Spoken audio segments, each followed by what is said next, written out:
Starting at midnight tonight, the city will try to determine just how many homeless people are living on the streets of the 5 boroughs. To get an accurate count, the Department of Homeless Services is looking for 3,000 volunteers to help canvass public spaces throughout the city. That work will continue through the night. Last year, the survey found that there are about 2,400 homeless in New York, down almost 50% since 2005. Although some homeless advocates usually challenge those numbers. Joining us now to discuss the homeless survey in depth is Donna Colonna, Chief Executive Officer for Services for the Underserved. Donna, thank you for being here. Thank you for having me. We had the Commissioner of Homeless Services on, and he put out this call for volunteers. Where do things stand with how many volunteers you have?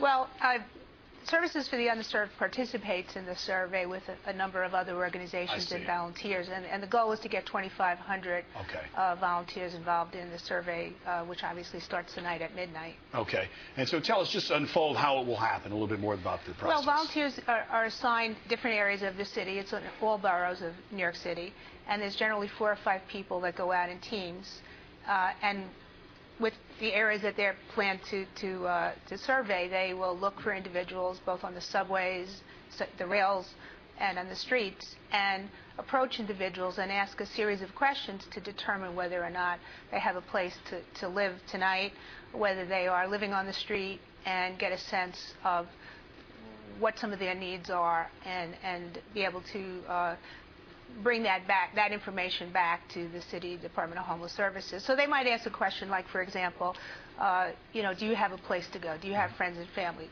How long have you been out on the street? Where did you stay last night? Yeah, where were you last night? Right. Are you staying out on the street tonight? Have you been in a shelter? And just generally get a sense of where that person is at.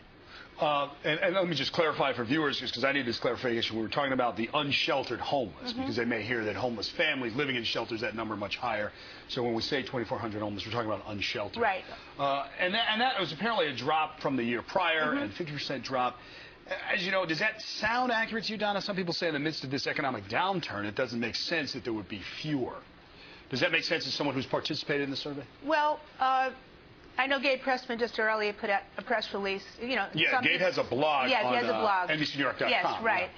And he somewhat challenged the methodology. And there are a number of people who challenge the methodology, but and whether it's 100% accurate or not, I know they send out decoys, for example, so that if a number of decoys don't get counted, that might question whether or not they've missed individuals who should be counted. Right. But I think more importantly, it's about sort of keeping it front and center that the issue that there are still street homeless, and that we still have to do more work in terms of outreach to street homeless and look at the reasons why the street homeless don't go into the shelters or into housing.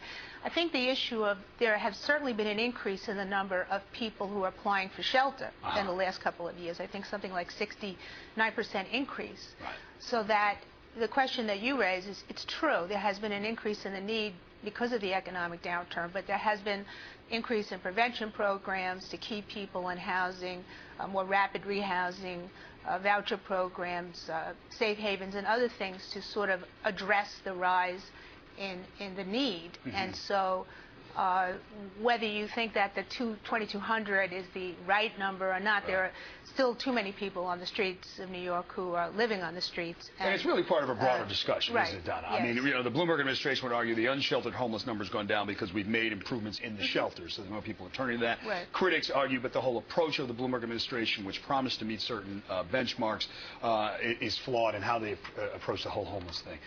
You've already, though, in your statement put out that you think the numbers could be worse because of funding and things like that. Explain that part of it. Well, I mean, Services for the Underserved has developed about 1,500 units of housing, supported housing for people who have been homeless. So I think our concern, of course, is that with the economic situation, that the commitment to continuing to build affordable housing with supports, which has been proven to change people's lives and long-term personal sustainability, that we are concerned that that will have an impact on the city's ability to respond and continue to build alternatives to shelters and street homelessness.